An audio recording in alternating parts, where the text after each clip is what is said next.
Election commission کے فیصلے سے کر لیتے ہیں. 2000 سے تقریباً سن 2000 سے 2002 سے یہ بحث چل رہی ہے کہ ہم الیکشن جو ہے سینٹ کا اس کو کس طرح سے شفاف بنایا جائے, اور اس کے اوپر تقریباً 20 برس سے پاکستان کے اندر ایک بڑی طویل بحث جو ہے وہ چل رہی ہے. 2006 میں چارٹر آف ڈیموکریسی سائن ہوا, اور اس میں اور بھی بہت ساری اچھی باتیں ہیں چارٹر آف ڈیموکریسی میں, جن میں سے ایک اچھی بات یہ تھی کہ اس میں دو بڑی پارٹیز جو تھیں اس وقت کی, پی ایم ایل این اور پیپلز پارٹی, اس کی لیڈرشپ نے ڈیسائیڈ کیا کہ سینٹ کا الیکشن جو ہے اوپن کیا جائے گا. عمران خان 2013 سے مسلسل یہ بات کہہ رہے ہیں کہ سینٹ کا الیکشن جو ہے اس کو اوپن کرنے کی ضرورت ہے, اور یہ بحث صرف پاکستان میں ہی نہیں تھی. اس سے پہلے اگر آپ باقی دنیا کی مثالیں اٹھا کر کے دیکھیں تو امریکہ میں یہ تقریباً 100 سال یہ بحث رہی, اور امریکہ میں کہا گیا کہ جو ہمارا سینٹ ہے وہ تو بالکل بلینئرز کلب بن گیا ہے, لہٰذا امریکہ میں انہوں نے یہ ریفارم کیا کہ انہوں نے ڈائریکٹ الیکشنز کی طرف چلے گئے. ہندوستان کے اندر 1974 سے یہ بحث ہوئی, اور ہندوستان میں یہ فیصلہ کیا گیا کہ جو بیلٹ پیپر ہے وہ پارٹی کا جو نامنی ہے صدر کا اس کو دیکھ کے ڈالا جائے گا. اگر آپ جو پارٹی کا نمائندہ ہے اس کو بیلٹ پیپر نہیں دکھاتے تو وہ انویلڈ تصور ہوتا ہے. اسی طرح سے اور بہت سارے ممالک نے جو سینٹ کا الیکشن ہے اس کو اوپن کر دیا, اور اس کی بڑی وجہ یہ بھی ہے کہ دیکھیے بطور جب ایم این اے میں سینٹ میں ووٹ ڈالتا ہوں تو میں اپنے حلقے کے لوگوں کا امانت جو ہے وہ ایکسرسائز کر رہا ہوتا ہوں, تو میرے حلقے کے لوگوں کو پتہ ہونا چاہیے کہ میں اپنا ووٹ جو ہے وہ کدھر ڈال رہا ہوں. اس کی وجہ سے یہ جو سینٹ کا الیکشن ہے اس کو ہم نے ایک اوپن کرنے کی کوشش کی. جو قانون ہم لے کے آئے یہ ایگزیکٹلی آلموسٹ وہی قانون ہے جو 2015 میں پی ایم ایل این لے کے آئی. فرق یہ ہے کہ 2015 میں جب نون لیگ یہ قانون لے کے آئی کہ آپ ووٹ اوپن کریں تو عمران خان اپوزیشن میں ہوتے ہوئے واحد آواز تھے جو کہہ رہے تھے کہ یہ لاء بالکل صحیح ہے اور اس کو امپلیمنٹ کیا جانا چاہیے. اب جب تحریک انصاف یہ قانون لے کر آئی تو نون لیگ کی جو نابالغ قیادت ہے وہ پیپلز پارٹی کی گود میں جا کے بیٹھ گئی, اور پیپلز پارٹی نے ان کو تسلی دی کہ نہیں ہم ووٹیں خرید لیں گے, لہٰذا آپ اس قانون کی مخالفت کریں. اور ایک ہی تھیلی کے چٹے بٹے بن کر نون لیگ اور پیپلز پارٹی نے اس قانون کی مخالفت شروع کر دی. معاملہ جو سپریم کورٹ میں پہنچا, سپریم کورٹ میں بھی آرٹیکل 226 کے اندر ہمارا استدلال یہ تھا کہ پولیٹیکل پارٹیز کو پتہ ہونا چاہیے کہ ان کے نمائندے ووٹ کدھر ڈال رہے ہیں. سپریم کورٹ نے کہا کہ جو یہ آپ حق مانگ رہے ہیں یہ تو آرٹیکل 226 میں ترمیم کے بغیر نہیں ہو سکتا, لیکن آرٹیکل 218 کے تحت جو الیکشن کمیشن ہے اس کو یہ اختیار حاصل ہے کہ وہ بیلٹ کو دیکھ سکے, اور جو سیکریسی آف دا بیلٹ یعنی خفیہ رائے دہی کا جو اصول ہے وہ حتمی نہیں ہے. یہ سپریم کورٹ نے اپنے فیصلے میں تحریر کیا. کل ہم یہی مدعا لے کے الیکشن کمیشن کے پاس گئے. شفقت محمود صاحب تھے, ڈاکٹر بابر اعوان تھے, شہزاد اکبر صاحب تھے, میں تھا. ہم لوگوں نے الیکشن کمیشن کے سامنے یہ مدعا رکھا کہ سپریم کورٹ یہ کہہ رہی ہے اگر وہ آپ کے اختیارات میں اضافہ کر رہی ہے, وہ کہہ رہے ہیں کہ پولیٹیکل پارٹیز تو ووٹ نہیں دیکھ سکیں گی لیکن الیکشن کمیشن ووٹ دیکھ سکے گا. اب ضرورت اس بات کی ہے کہ سپریم کورٹ کے فیصلے کے اوپر منوان عمل کیا جائے. الیکشن کمیشن نے ہماری جو گزارشات تھیں ان کو بڑے غور سے سنا, اس کے لیے ہم الیکشن کمیشن کے بڑے شکر گزار ہیں. انہوں نے ساری تحریر بھی کیا, لیکن آج صبح الیکشن کمیشن نے یہ کہا ہے کہ وہ اتفاق تو کرتے ہیں اس بات سے کہ جو ٹیکنالوجی ہے اس کا استعمال ہونا چاہیے, وہ سپریم کورٹ کے فیصلے کے اوپر منوان عمل درآمد بھی کرنا چاہتے ہیں, لیکن وقت نہیں ہے. ہم بڑے احترام سے الیکشن کمیشن کا یہ جو موقف ہے کہ وقت نہیں ہے, لہٰذا اس الیکشن کو اسی طریقے سے کرانا چاہیے جس طریقے سے پچھلے الیکشن ہوئے ہیں, اس موقف کو ہمارے خیال میں یہ الیکشن کمیشن کا موقف کمزور ہے, کیونکہ اس کی دو وجوہات ہیں.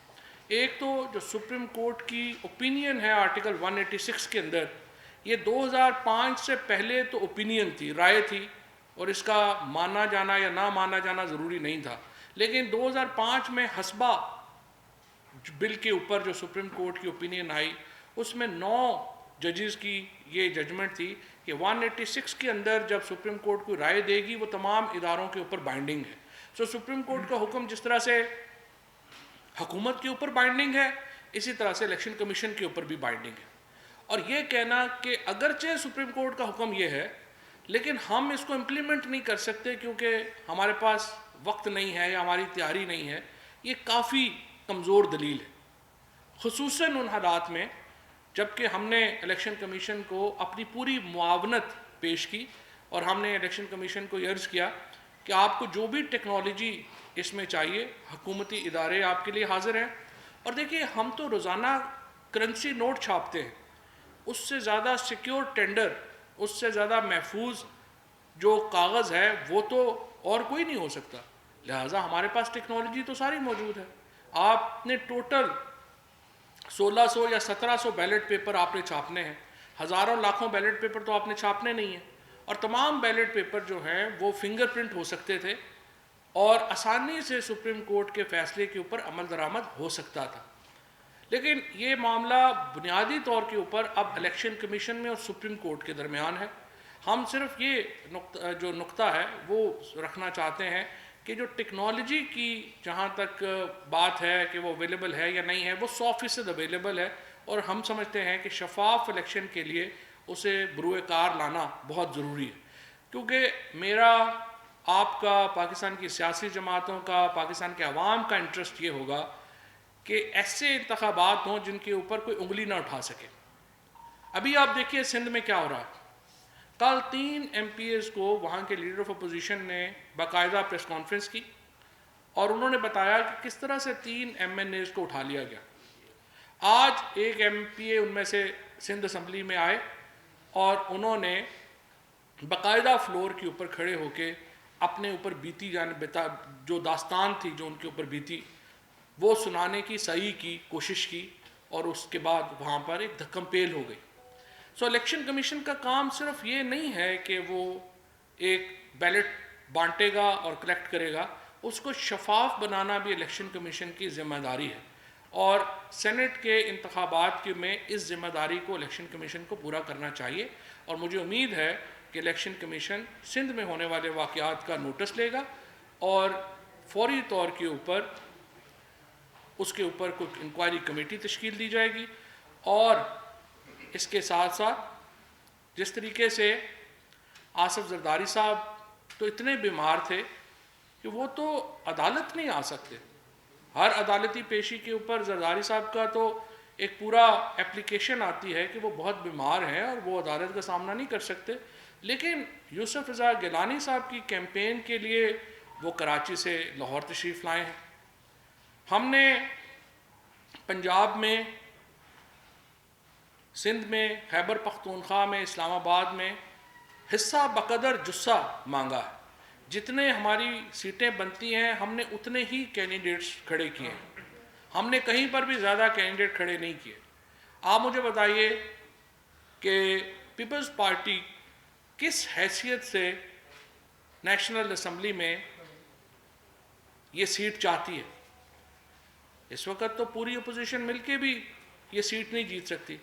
تو سوائے اس کے کہ وہ ہارس ٹریڈنگ کریں، سوائے اس کے کہ وہ لوگوں کو خریدیں، اور کیا ان کے پاس جو ہے وہ طریقہ رہ جاتا ہے؟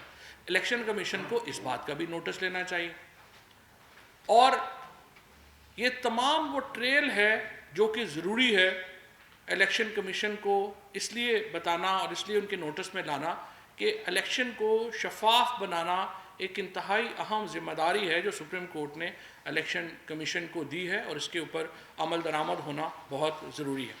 اب آج پرائم منسٹر صاحب نے زہرانہ دیا، تمام جو ہمارے پارلیمانی پارٹی ہے وہ اس میں شامل ہوئی. الحمدللہ 181 لوگ جو ہیں وہ اس وقت کل ہیں. 172 لوگ آپ کو معلوم ہے کہ حتمی اکثریت کانسٹیٹیوٹ کرتے ہیں نیشنل اسمبلی میں. آج 181 میں سے 176 لوگ جو ہیں انہوں نے زورانے میں شرکت کی. اسد کیسر صاحب، شاہ محمود قریشی صاحب، یہ 2-3 لوگ جو ہیں کچھ اپنی مصروفیات کی وجہ سے یا دیر سے آئے یا ظاہر ہے کہ وہ وہاں پہ نہیں آ سکے. لیکن ہمارے پاس اس وقت جو ٹوٹل نمبر ہے وہ 181 کے لگ بھگ ہے، اور ہمیں امید ہے کہ کل اس میں اضافہ بھی ممکن ہے کہ ہو، اور یہ ایک ایبسولوٹ میجورٹی ہے. اسی طریقے سے اس لیے ہمارے جو دونوں امیدوار ہیں حفیظ شیخ صاحب اور فوزیہ صاحبہ، دونوں بڑی محفوظ طریقے سے انشاءاللہ تعالیٰ یہ الیکشن جیت جائیں گے. خاتون امیدوار کا تو پی ایم ایل این کی کسی کو پتہ ہی نہیں ہے کہ وہ کون ہے.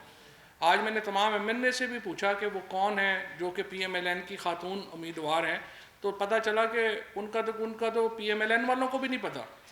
ایکچولی شاہد خاقان عباسی صاحب نے ہماری جو ایم این اے صاحبہ تھیں ان کو بتایا، پوچھا کہ یہ کون ہے، کن کو کھڑا کر دیا، تو ان کی اپنی حالت جو ہے وہ کیمپین کی یہ ہے. اسی لیے اب آپ دیکھیں گے کہ چونکہ ایک سیاسی نابالغ قیادت ہے اس وقت پیپلز پارٹی کی اور پی ایم ایل این کی، جو سمجھتے ہیں کہ فضل الرحمان صاحب کے مدرسے کے بچوں کے بل کے اوپر وہ ملک میں انقلاب لے آئیں گے، وہ اب پھر دوبارہ گیئر شفٹ کر رہے ہیں. آج سے 48 گھنٹے پہلے ان کو لگ رہا تھا کہ پتہ نہیں یوسف رضا گیلانی صاحب کے آنے سے کوئی انقلاب آ جائے گا اور ہم اسلام آباد کی نشست جیت جائیں گے. آج کی دوبارہ بیانات جو ہیں وہ لانگ مارچ کی طرف چلے گئے ہیں.